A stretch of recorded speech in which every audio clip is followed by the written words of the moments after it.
sir. We live, we back, man. Welcome back to the Golden Goose DFS show. This your first time here. I am your host, Chandler Blakely. We are the leaders in single entry 3 max and 20 max content, alright? But have no fear, man. No matter your style of play, if you play NBA DFS at all, you will not be sorry. Take my advice on this one, man. Go on and hit that subscribe button. Turn your notification bell on so you can be here rocking with me when the videos and content drop, alright? Also, do me one small favor while I got you in the rhythm of clicking buttons, man. Go on and hit that like button over there for me, man. Listen, it gets some good energy and karma headed your direction. It increases your chances of winning. This has all been scientifically proven, so I don't know why you wouldn't hit that like button, man. Go on over there and do that for you.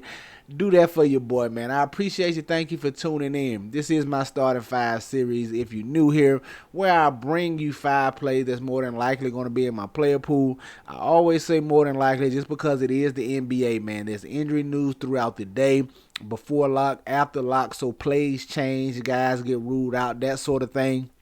Especially as we winding down to the end of the season here. Last couple of weeks, man, teams tanking, guys resting.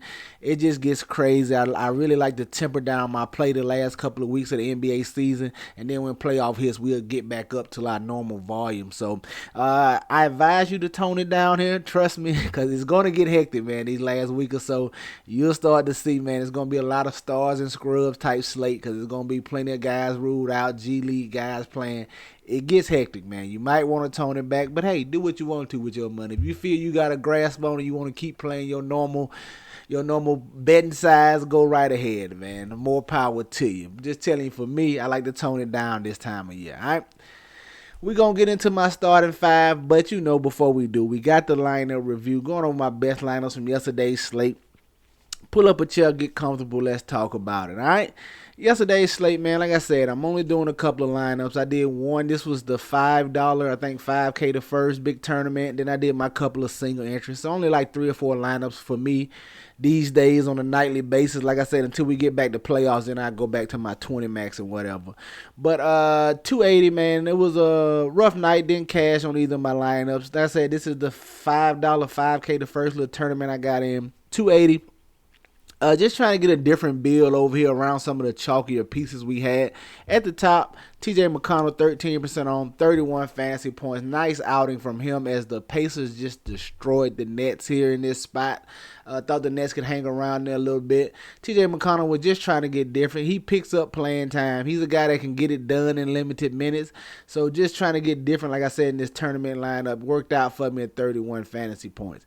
Cam Thomas, the big letdown. You saw me talk about him yesterday. And going into the night, man, I told the gang last night on the live stream the same thing. Out of the 5, I was about 4 or 5 guys that were extremely chalky last night. Cam Thomas, Warford, Grant Williams, and then Zion, I think were your top 4 highest on. And I told the gang, man, out of those top on guys, I thought Cam Thomas was the most fadeable piece since he's all scoring. I mentioned it yesterday on the video, but I still wanted to get to him because this is a great spot for a guy who could score going against these Pacers, but he just didn't have it, man. As you can see, 22 real life points, but true to form, not much in the peripheral sense here, not giving you any rebounds, assists, steals, or anything like that. He is just a scorer. So when he don't give you them big night scoring, it's gonna be kind of rough, and that's what we had last night, man. Only 26 fantasy points, killed both of my lineups, as you'll see my single entry here in a moment. Jason Tatum, just got to him here in this tournament lineup, trying to get different. I told the gang I was a little nervous about him, worried about the blowout, but looks like the Celtics, man, they continue just to play to the level of competition. Let Charlotte hang around in this game too long, as I hoping that would happen. I was hoping Charlotte could stay here and put up a little fight, and Tatum could give me a big number with no Jaylen Brown over here. Didn't really work out, man. 51 fantasy points from him. Trendon Warford, you saw me talk about him in yesterday's video. Everybody's one of everybody's favorite chalk plays at 3,600, 51% on over here, 26 fantasy points. Grant Williams, saw him get the start a little closer to lock here as Nick Richards got ruled out. I didn't really see what he was ruled out with, but Grant Williams getting the start, 35 minutes, 35 fantasy points at 55% on, solid from him. Got to some CJ McCollum, 38% on, but they just got handled by the Suns. They made a little push late, try to make it look a little more respectable, but the Suns was never any threat in this game. They never posed a threat to the Suns at all. They was in control the whole time. Only 36 points from CJ McCollum. Miles Bridges, you saw me talk about him yesterday as well, man. 15% on. He just came with a monster double-double here and 8 assists. Finished 2 assists shy of a triple-double here in this spot. Undoubtedly, I got him with Tatum here for this very reason. Hopefully that the game could be close and the Hornets could stay in there and push him a little bit. That's why I went Bridges with the Tatum run back. Hopefully we can get a little back and forth. We got a little bit of it. Bridges held up his end of the bargain. Tatum just didn't. So, like I said, hurt this lineup here. Then I went to Chris Murray, 4,600. Just trying to get different with another value piece. He's just been playing solid minutes for these Trailblazers. 5% on right here, 21 fantasy points. Pardon me, guys. Like I said, this was my tournament lineup here. Single entry gonna look very similar, man. 280 as well. Somewhat similar build, but we got a little different over here. McCollum at the top, 50% on in the single entry, 36 fantasy points. See how much Cam Thomas was on over here in the single entry, 67%. Just let everybody down. Got the Chris Murray again. That was my value piece to try to get a little different, but only 21 for him. Warford had him everywhere in my 2 or 3 lineups, 26 fantasy points. Got the J Val here in this spot. Right at 5% on, 4,800. Thought it was a chance he could pick up a little extra minutes here, and they would want him to battle with Nurkic. I thought they might not go small with Nance here in this spot. Valanciunas was just okay, man. 21 fantasy points. Wish he got a little more burn out there, but like I said, the Pelicans just got handled, and that was thanks to my man Devin Booker. I told y'all yesterday on the video, man, CJ McCollum, Zion, I like those guys, and if I'm going to get to 3 and 4 pieces of this Pelicans team, I'm going to want to run back. So as you can see, is the overall lineup. I had CJ, J Val, and Zion in here. So I went with a little run back of Devin Booker. Thought this game would be much closer, a back and forth shootout. The Suns just had it in hand the whole time, and that's thanks to Booker, man. 9K, got him at 4% on, 73 points here. Your best producer on yesterday's slate, man. I had him here in the single entry. It sucks when you nail the guy you got to have, and it don't work out in your favor, man. But had Booker at super low ownership, perfect. Grant Williams, 72% on, 35 fantasy points from him. And then Zion down here at the bottom, 52% on, only 40% from him.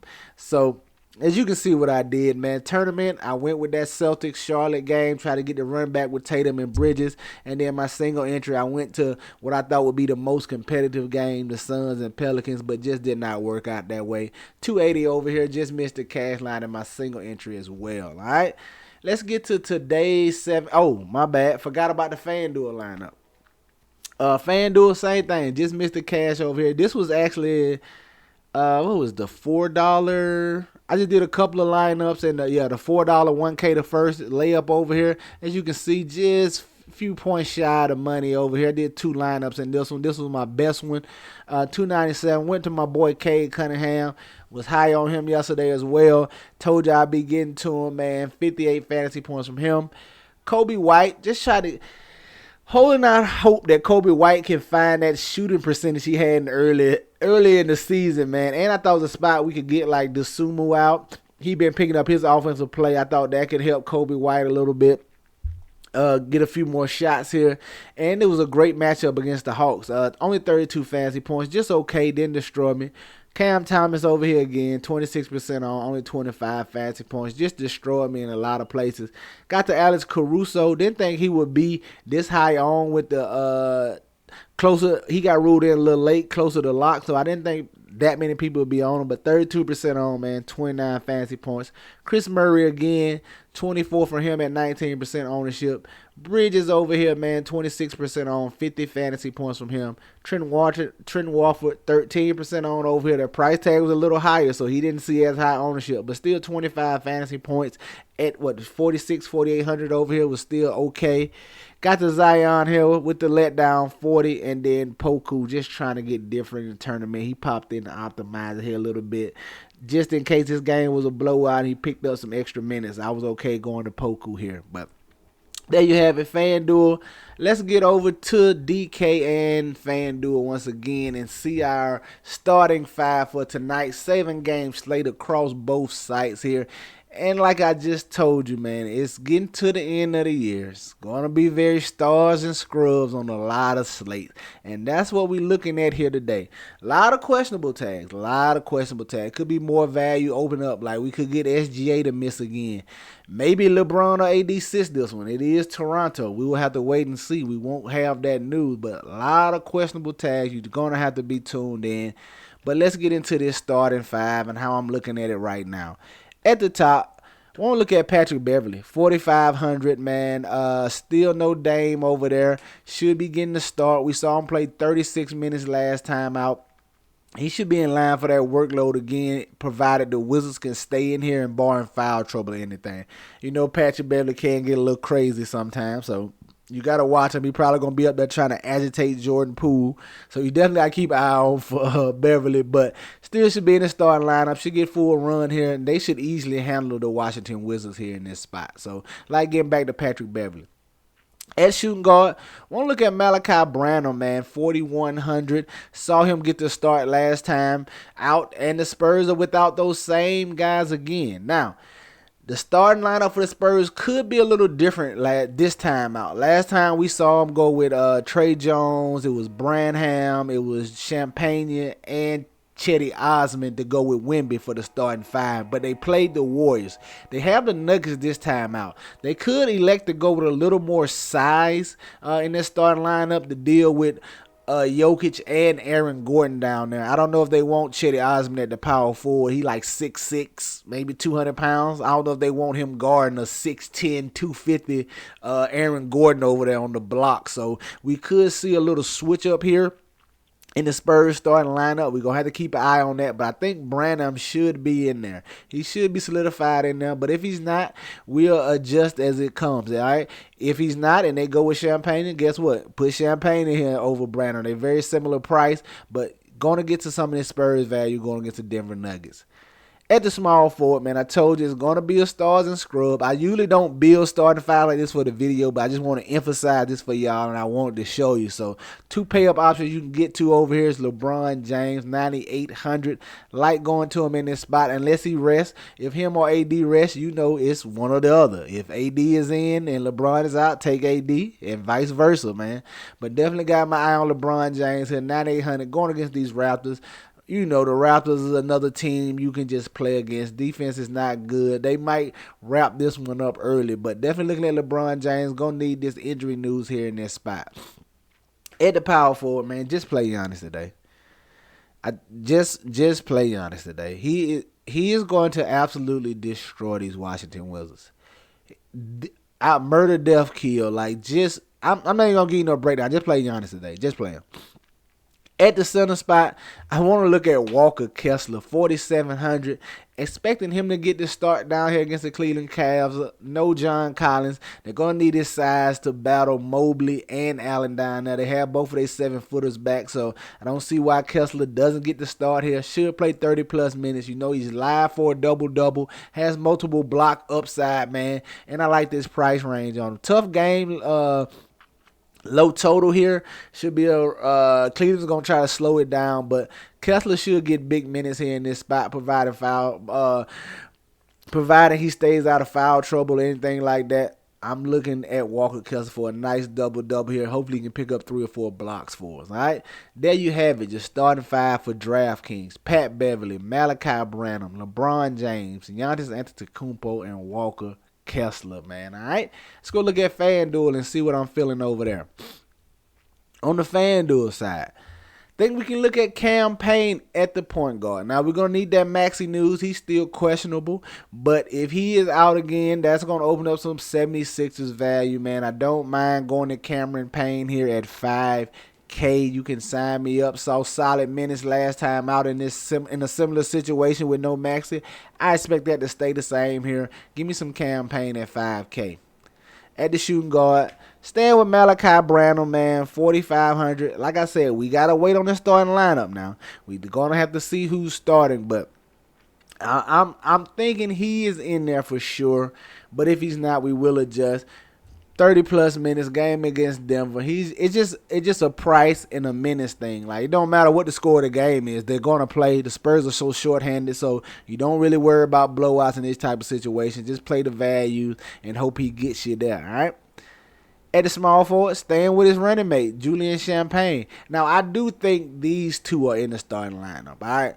I think it's going to be Trey Jones, Branham, Julian Champagne, and they may move Chetty Osman out of the starting lineup.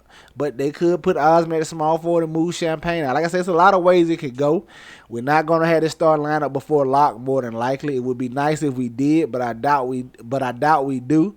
But I think these are the two starters, and Osman maybe gets moved out for maybe a Mamu, or maybe they go Zach Collins, because it's basically two 7-footers down there with Jokic and Aaron Gordon. I know Aaron Gordon like 6'10", 6'11", but that's 7 foot. So it's two 7-footers down there. So I think the change comes at that power forward spot. We should have to see, but definitely don't mind getting back to these two for value. Champagne played the most minutes out of all these guys last night. He played like 38, so definitely want to get to these two value pieces so I can fit in Giannis at 12-1, man. It is going to be a stars and scrub type slate. I can't emphasize this enough. Not saying that a stars and scrub slate wins, but it's a good chance it does, man. You're going to be putting yourself behind the 8 ball. I think it's going to be valuable, like balanced lineups you can go. It's a lot of plays. It's a 7-gamer, so we do have a decent amount of plays, but you're going to want to be in this stars and scrub boat. At least one pay up, if not two. But Giannis, 12-1, just play him against the Wizards. And at the center, I'm going to roll out Jokic, man. I'm telling you, it's a stars and scrubs. It's the reason why I gave you this starting 5 like this. I typically don't do this. Y'all know I try to stay away from these top dollar pay-up options, except for small slates when you can't help it. But did it this way just to emphasize how much of a stars and scrubs slate it is. You see the bill I got right here. Giannis and Jokic, they both at $12K. We got the value put in there, and we still got $5,400 left per player. It's a stars and scrubs slate, guys. I can't emphasize this enough. All right, for sure, get you one. For sure, get you one. I'm telling you that right now. It's too much value. For sure, get you one pay-up option, possibly two. But like Jokic here, going against the San Antonio Spurs, got a little battle with Wemby down there. He's a game time decision. He should be good to go. I mean, he's probable. They just say GTD, but he's probable. Should be good to go. Now, if he ruled out, that's going to open up a bigger can of worms. It can really get wild. But like Jokic, should be able to dominate down here against Wemby. Wemby has a height advantage, but you know Jokic got the size and weight advantage, and just the veteran savvy of going against a rookie here like Jokic. All right, there you have it, man. You're starting 5 for FanDuel: Nikola Jokic, Giannis Antetokounmpo, Julian Champagne, Malachi Branham, and Cameron Payne, man. Get you some exposure to these guys. Get them in your player pools. Get you at least one big pay-up option in your lineup. Don't avoid it today, all right? Y'all know, man, any questions, comments, or concerns, holler at me down below. Y'all know what the motto is, man. Chances make champions. Y'all green up. I'll catch y'all next time, all right? Let's get it.